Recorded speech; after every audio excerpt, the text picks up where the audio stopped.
Welcome to Be Bold Branding. Today we're chatting with Justin Stoddart, a multi-talented man whose credits include author, thought leader, inspiring speaker, host of the Think Bigger Real Estate podcast, and last but not least, happily married to a beautiful, tall blonde and 6 gorgeous kids. His story is unique, and he's here to talk about something we're also passionate about, and it's actually positioning with your personal brand. I'm Tanya Eberhardt, founder of BrandFace, where we help business owners and entrepreneurs differentiate themselves, and we do that through personal branding. And I'm Michael Carr, COO of BrandFace. You should know that I was a client before I became a partner in the company, and we're the only comprehensive personal brand building system across the globe. We do Be Bold Branding to teach people how to take the fear out of putting themselves out there, and we do that also through personal branding. And if you have any hesitations, we're here to get that out. And the man that we're fixing to introduce you to is going to help you even further with that. So with that, I'd like to welcome Justin Stoddart to the program. Thank you so much. Hey, you too. It's such a pleasure to be here with you. Thank you. I'm a big fan of yours. We've been trading podcasts for a while now, and I'm glad to call you not only an acquaintance, but a friend, Justin, and we're happy to have you here today. So recently you wrote a new book, and that's what we want to talk about today because it's brilliant. It's called The Upstream Model. And we love it because we believe it's positioning with your personal brand, right? That's a lot of what the book's about. You tell us the premise of the book, like where the idea came from and why you wrote it.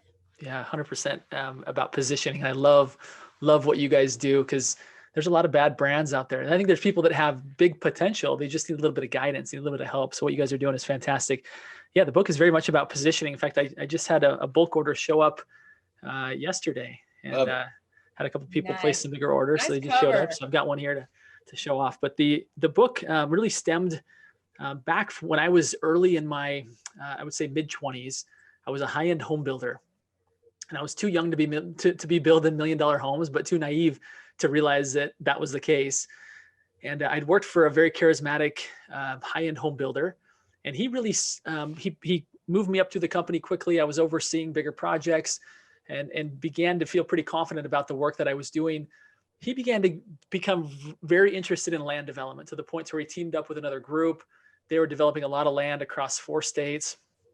And the high-end home building business, all pre-sold homes, he kind of put in my lap to say, hey, you're in charge of this division of the company, you run with it. And obviously 2000, about 6, 7, there started to be some kind of choppy waters when it came to the home building industry. And my side of the company was solvent because it was all pre-sold clients, right? People were paying for cash for the homes as we built them. Their side was all leveraged, deeply leveraged. And so we could kind of see the writing on the wall that they weren't going to last. And so I made them an offer at that point to kind of separate the custom home division from that company and carry it forward under my own general contracting license, under my own brand. And I thought, hey, this is going to be okay, right? We're going to be just fine because I'm confident and comfortable building high-end custom homes. And I'll just go get clients like he got clients. And lo and behold, it wasn't as easy as he made it look. And I think probably at some point, every business out there has run into that. It's like, oh, that's all you do. You just go get clients. And we oversimplify the fact that there's a lot more to it than that. And so we get out, we kind of hang out, hang our shingle out. Okay, I'm open for business.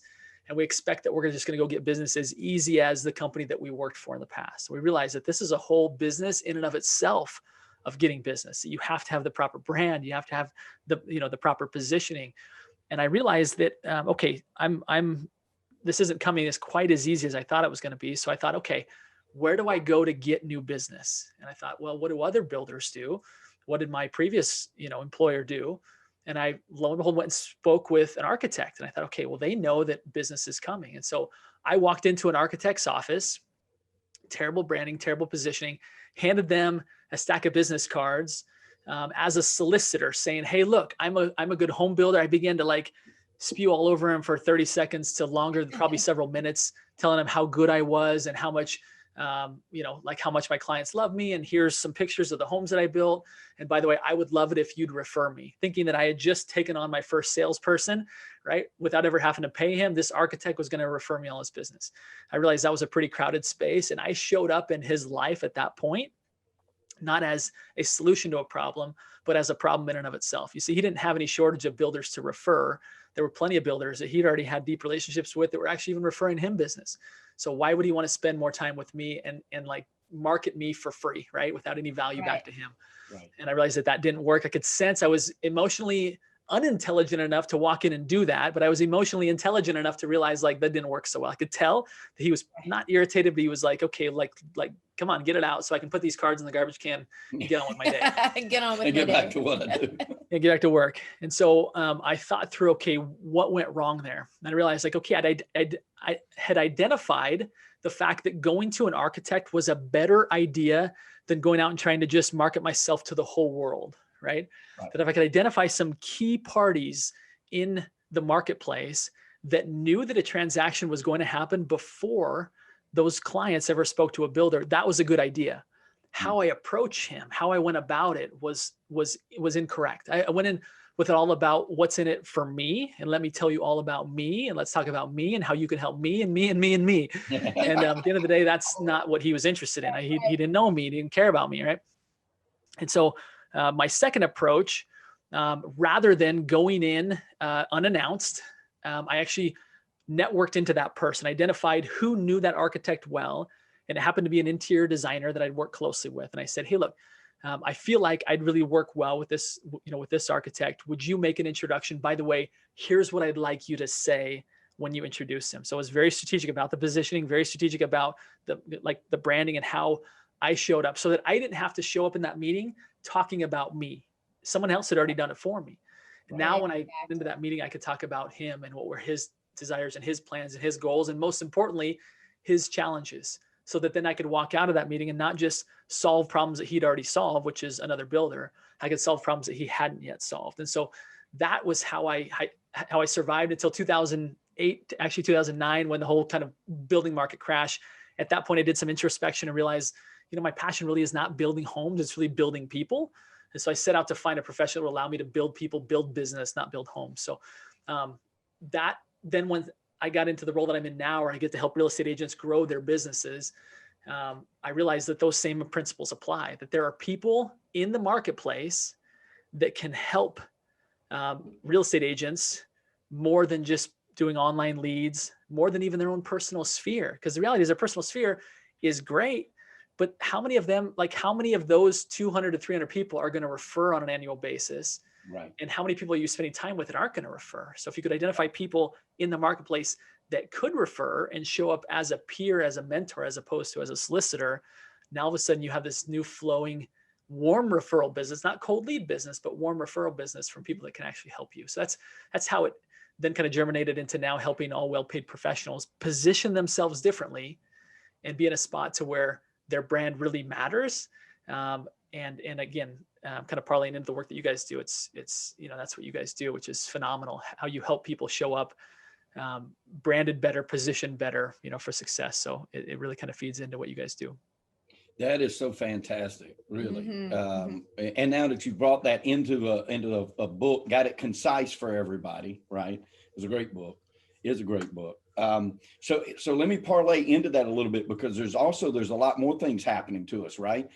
When you're talking about real estate agents and things like that, there's a shift in the industry, and the industry is attempting in a lot of ways to make us order takers, or big box brokerages, iBuyer movements, things like that, trying to really effectively just say, okay, agents, be the order taker. Even down to Zillow, you got your contacts on there. They're all the same. How do we stand out about this? And it's almost as if they want to make us obsolete. Your book addresses this problem in much the same ways you're talking about, right? Yeah, it does, Michael. It's a great question to kind of lead in. That there's no doubt that big tech has all well-paid professionals, service-based professionals in their crosshairs, right? They're really good at writing algorithms. And so what they do naturally is that they'll step in, they'll write an algorithm, and they will take out a well-paid professional and replace it with a customer service representative, right, that isn't paid well. And they take the difference of what that well-paid professional and that customer service representative got paid, and they discount it to the customer, right? So the customer is now intrigued. And then they take that at scale and they can create a great business out of it, right? Don't blame them. It's a great business model. But how do we compete against that, right? We're not going to out-tech big tech. Like the reality is Zillow blog feeds and posts will always get better SEO than ours, right? That's just the reality of it. So how do you actually beat that and win that? And I think the answer is always we have to get better, right? There's no, we can't, trick consumers for long and say like, oh, that like they're not any good. The reality is like they offer a service and they offer it at a discounted price. So we have to get better. We have to not only improve our value proposition, number one, but then we have to get to the customer sooner before big tech. And you're like, how do you get there before big tech? Well, the Upstream model teaches that is that, for example, two real estate agents, very similar to how when I was a home builder, I looked upstream to an architect. I've kind of done a lot of research with well-paid professionals in other industries like CPAs, like tax advisors, like financial advisors, like attorneys. And I've interviewed them to say, how often when you're in the day-to-day conversations with your clients, are you identifying the fact that your customers are going to have a real estate need in their future? And they're like, yeah, like regularly. I'm like, great, that's amazing. Now, how often are you referring that to a real estate agent was my follow-up question. And they're like, yeah, rarely. So it's, whoa, so you're telling me that you are kind of a fortune teller. You can actually, that people have real estate needs, but you're not speaking up to refer it to a realtor. Why not? Because there's really a big lead, not just a lead opportunity, there's a referral opportunity there, right? If we can solve the mystery of why they're not passing that referral, what's keeping them from doing that, then we can really start to create a model that really helps real estate agents and all these upstream partners, some of which I mentioned there, work closely together to be able to start to refer each other. And that's kind of getting into more of the meat of the book as far as how you actually approach these people, why they aren't referring you currently or anybody currently. How do you change your identity and your positioning to where they see you not as a solicitor, but as a peer or even a mentor and a leader that they need in their business, right? So all of these things, Michael, back to your question, when you start to take, for example, a wealth advisor, like a financial advisor, they're also in the crosshairs of big tech. They're also trying to find ways to differentiate themselves from the online portals that are having people, kind of manage their own money portfolio. They're trying to stand out from those, just like real estate agents are trying to stand out from, all the Redfins and kind of Zillow offers of the world. And so those two parties together, once they start to realize like, okay, I'm not just going to refer you because I know you, like you, or I trust you, right? That's all good. And that will happen over time. But if you could actually refer each other because you need each other, because the real estate agent is now gathering like financial intelligence from the financial advisor that allows them to be more valuable to their clients and act as a wealth advisor for someone's real estate portfolio. And a wealth advisor could now be gathering like customized intelligent insight from the real estate agent to where they're now showing up, looking at their whole portfolio, not just their stock portfolio. Both parties, it's very hard now for algorithms to be written to go against that type of value offering. Right. And you're that able personality, that personal link. Yeah. That's right. Yeah, that's right. I love that. And I love how this segues into the next question because it matches up perfectly. I actually pulled a little excerpt from a quote out of your book, and you say agents must not only improve their value proposition to the consumer, but they must also improve their ability to communicate this value to those they serve and desire to serve. They must do this with such clarity that the consumer can easily tell the difference and recognize the value in choosing them over a low-paid technology offering or another agent, for goodness sake, right? Anything like that. So, that's right up our alley, of course, because we're all about differentiation and value. And what I love about your upstream model is it doesn't just tell, your potential customers what sets you apart, right? You're talking about going farther upstream and having people refer you, having not just anybody refer you to clients, but first of all, you've got to know what clients are you trying to attract. And then what partners are the right ones to ask to refer you? Because it has to be this, round peg fits in the round hole, right? It's got to all fit together. Yeah. In your opinion, what are some things that agents can do to make sure that they do those things, obviously, and they remain a vital and necessary part of the process? And this oftentimes when people say, well, how do I get started with the Upstream model? And it's when you really start to look at your role beyond just how can I serve people in real estate, but what's the next concern that people have, either right before or right after a transaction? Like, what are they going to need next? Or what would make their life easier, better, make them more wealthy? Like, what are the things that you as a professional are not able to do? It's not what you're trained to do. But what would add such value to your clients that would make you really stand out if you were able to offer that? And I think that's kind of where, is oftentimes a great place to start, because people can really start to take a look at how, what would actually be valuable to my clients. This isn't just a ploy to give some fake value to your client, to your clients about a CPA so that you get referrals from that CPA, right? That's super superficial and it's not going to work. You actually have to say, what do my clients actually need, right? What do my clients actually need?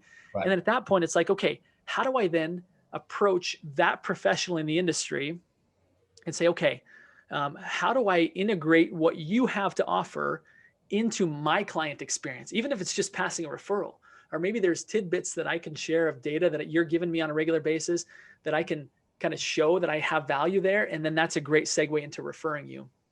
Yeah. Again, I think it's identifying first and foremost what's good for the client, and then starting to make those key alliances with those partners that can help make your client experience better, and vice versa, right? To where you can tell that CPA, how valuable would it be if you were to have not just this automated Zestimate stuff that you can get online about the value of somebody's home, but how valuable would it be to actually get real data about somebody's home, about somebody's area, about the projected, appreciation? Like how valuable would that be? And as I've done these interviews, I've uncovered that stuff like that, and that's just one small example, can be very valuable to these other professionals that makes their client experience great as well. And the beauty of all of that, speaking of positioning, is that if I'm giving that upstream partner data about real estate, guess what? That CPA is now talking about real estate to their clients. And guess what? When they uncover like, oh yeah, we're thinking about selling a couple of our rental properties, guess who's positioned themselves right in the middle of that conversation? You're in the person's brain. They're sharing information that you gave to them for free. So naturally, you're going to come up in conversation and be the natural referral for that CPA. Absolutely. And vice versa, right? This brings to mind, Justin, a client of ours, a real estate agent in New York. Her brand identifier is transition agent. And she's been working for years with seniors and they're transitioning from, a lifestyle that maybe a home they've lived in for 35 plus years and all this stuff in their home, and they're transitioning to downsize or perhaps into assisted living. And at that point in their life, it's a major transition. She likes to say it's not just a transaction, it's a transition.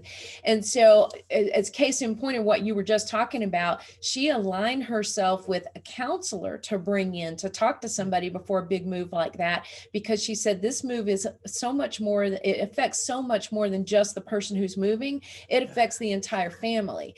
She also aligned with an expert organizer who come in and help decide, okay, where do these things go? All the stuff in the home, what do we do with all of this? And that's exactly what you're talking about is, she's a great example of that, because she is aligned with those people. And now who's going to refer, who are they going to refer when it comes to real estate? Love it. It's such a great example. We've got kind of several upstream students, people that are really kind of digging and going deep on this topic that have uncovered the same thing. Like, I really want to serve that community. They have needs. Right. And if I can bring other people to the table that can service them to help get the job that I'm supposed to do, to be done better, and be able to get a referral and pass a referral to these other professionals, that senior is better taken care of than having to go online. I mean, like, where are they going to get this information from, right?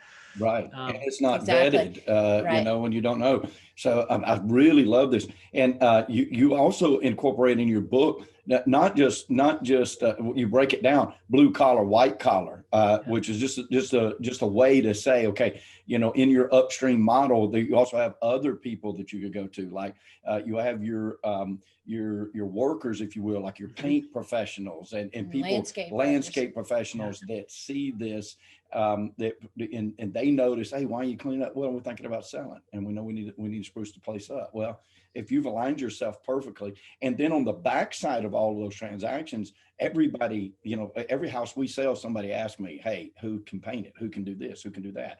And I've got my list of guys that I trust, that I know that they'll go in there and they'll do the job correctly and the way it's supposed to be. So it's just, it can shoot out like an octopus in 8 different directions, and you're feeding your sphere of influence too, because we talk about, your sphere of influence has a natural attrition rate, and if you don't feed it, then it's just like anything else, it'll die. And so I really love this premise so much.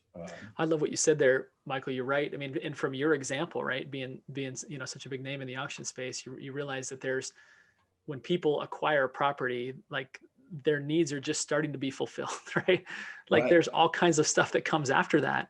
And if you can, again, align yourself with people that can add value, both on the financial side, kind of the white collar side, as well as on the blue collar side, like the side of, where people are actually going to need help servicing the house, taking care of the structure. And you feed those people, right? And also train those people. Oftentimes I've found that those professionals on either side are 1 or 2 questions away. Like, if they're not already uncovering the fact that they're going to have a real estate move in the future, they're 1 or 2 questions away, right? For example, just like you said, right, with the painter, oh, you're painting. Tell me, how come you're painting? You guys going to be here for a while? Or oh no, we're actually thinking about, sprucing up and selling it. Oftentimes people will make those decisions before ever consulting, with a real estate agent, sometimes spend money unnecessarily. But if you get the right painter who you're giving great business to, and you simply train them on what to say when they step into those, environments, all of a sudden you've got a salesperson out there now that's more than happy to do it because he is getting paid, right? Because you're feeding him great business, and it just creates this amazing, this amazing synergy. Well, and you've done something else with this book. Also, we talk about it's hard to calculate the cost of confusion, especially for people who are getting started in the business, right? Where am I going to get my first lead? Where am I going to get? And this really gives them a focus on where in their sphere of influence to start doing that. And it's not as far off, like you just pointed out, as it seems, right? When we first get in, we see all these trees and we're like, trees, not forest. We can't really differentiate the two, right? But you're right. A lot of times it's only a couple of framing questions with your contractors, with your sphere of influence, with your upstream that sort of helps them also navigate that. And of course, the financial advisors are incredible, because what does real estate do? Real estate builds wealth, and so do they, and other avenues. And so it's just a great synergy that you can do in so many directions. But like you said, you're only a question or two a lot of times away from so many people. Oftentimes, Michael, I find that people want to be the person that says, I work by referral only, right? Word of mouth. That's how I do it. But the reality is that the 250 people, like I said, they've got their arms around, only 10% or 5% of those people are really actively able to or willing to give referrals. Even if they love you, that's just not in their DNA to be like, hey, do you have a good realtor? There's a few of them in there that are.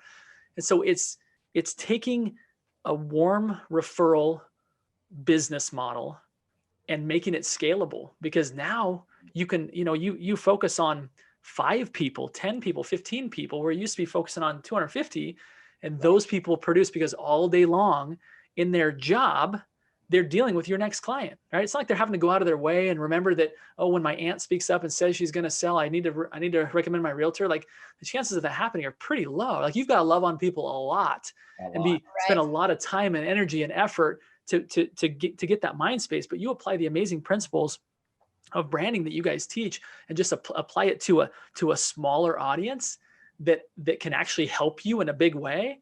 And now all of a sudden you can really start to scale this, right? You can actually start to spend more time with your clients, more time with your family, because you're not chasing, the masses.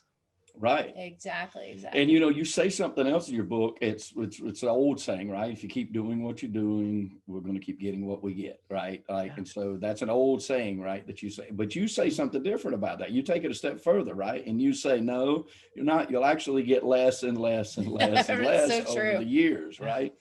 You attribute that to what we're talking about, or you think it's mostly disruptors in the space, or technology, or just a big combination of all of that? Yeah, I mean, I think there will always be disruption. I mean, if you look at the radio disrupted something, the TV disrupted the radio. Oftentimes when people don't agree with me on that concept, I say, okay, what if let's rewind to the year 1970, and you were fortunate to have a last name that ended or that started with double A, like Aaron was your last name. Phone book strategy. That's right. And it was Aaron Realty Group or triple. And if not, you came up with a strategy of okay, we are AAA Realty. And why'd you do that? Because first in the phone book. It's like you named your company that because that's how people search for stuff, right? And it's like if that was your model back then, it may have worked. But today, it doesn't matter if you have AAA or AA, or it just doesn't matter, right? So the same person doing that same strategy of, hey, we're still AAA Realty company, you're going to get less and less and less over time as things change and industries get disrupted. And so I think that, this concept, exactly what you said, Michael, is this concept of doing what you've always done will get you what you've always gotten. No, it won't. Not in a quickly changing world. You're going to get less. You have to, just to stay where you're at, you've got to be innovating and moving forward. And if you really want to innovate and move forward, you've got to look around to say, are my models still relevant? Or do I need to adopt a new model that's going to get me there faster? Right. Yep. And speaking of adopting a new model, you also say this is my favorite quote in the book. It's mine too, actually. Some people have been in the business for 10 years have actually been in the business for 1 year, 10 different times.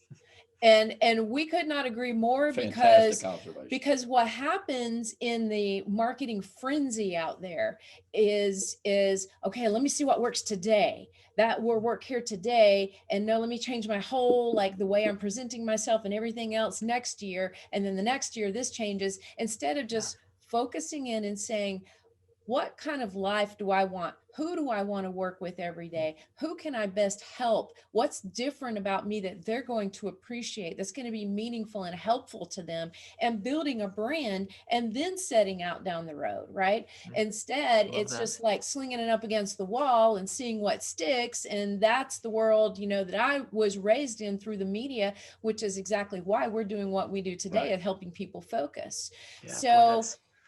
So powerful, at a time and an era when there is massive amounts of distraction, right? What a fantastic, service you guys are offering to people to really help them, again, take the fundamentals. The reality is people want to do business with somebody that comes referred, right? Somebody that someone else can put their name on and say, yes, this person's really good. And ideally, not just, 5-star reviews, that's good. But if it's somebody that it's like, oh yeah, hey, this person's good, we use them ourselves.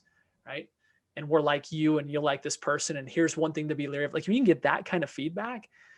And you're exactly right. That's the fundamental of how humans like to operate, is eliminate as much risk as possible. I want to make a good decision here with as little time as possible on the research. That's why we flock to referrals, right? It's hey, this person can vouch for it.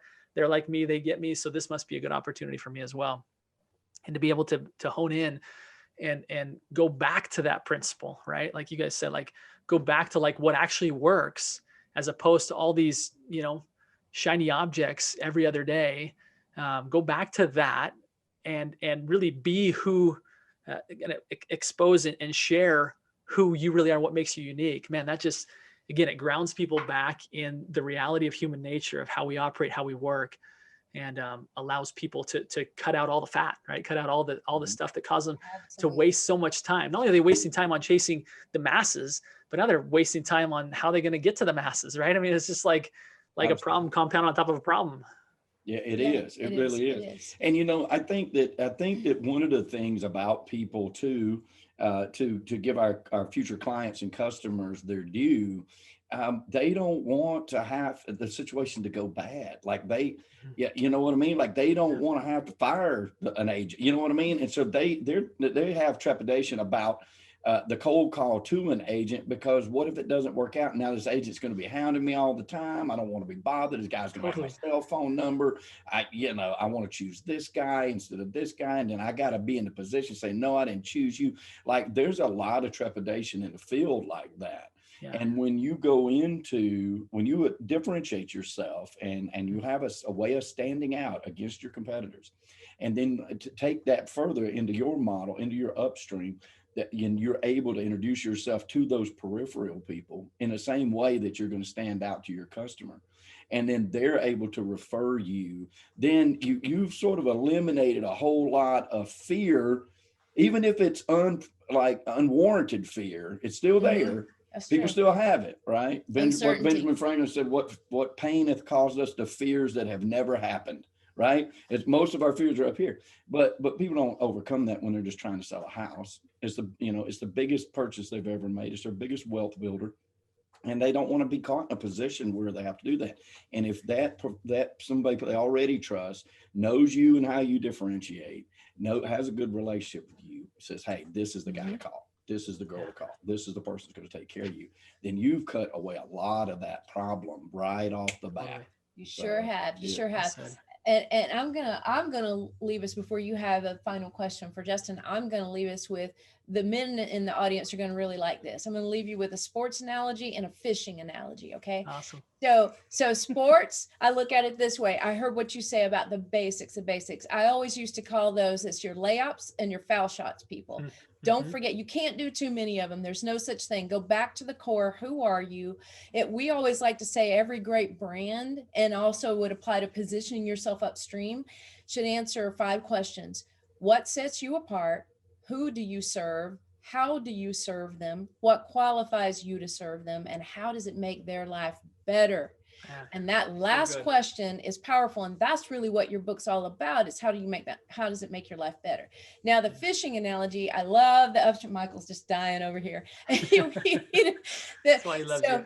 The fishing upstream versus downstream, right? Instead of being at the bottom of the stream, along, like you said in your book, it was standing there with all the other fishermen with your lines cast in the water, right? In the water.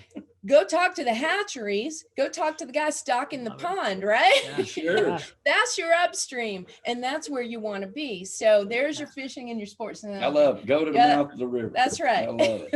Mouth of the Fantastic river. analogies. I love it. Everyone, that just finally hit home for everybody listening now today. It is really that simple. And sure your book is fantastic at this. So tell everybody how they can reach you, how they can get a copy of the book. Yeah. You bet. It's funny. I actually just had a bulk order show up. I had a couple groups order it. So I have a bunch here to kind of show off. So I don't know if the light, you can see it from that, but yeah, the Upstream Model, easy to get if you just go to upstreammodel.com/book. Again, upstreammodel.com/book. I put a below cost offer there, and there's some upgrades to, in order to get some kind of the audio offering, and actually an interview with a financial advisor that actually has the financial advisor saying, boy, if a real estate agent would do that, I would start sending referrals all day long. So there's some cool stuff there that I've kind of added in as a kind of an audio upgrade there, if you're interested in that. But yeah, and then just to learn more about me, I do a blog post a couple times a week, have a podcast, as you know. So that's just at justinstoddart.com. That's a T at the end. Sometimes people put a D, but justinstoddart.com. You can get access to all that content. So anyway, and I'm such fans of you guys. I absolutely love everything that you've said here. Is just so on point with helping people to really. We are.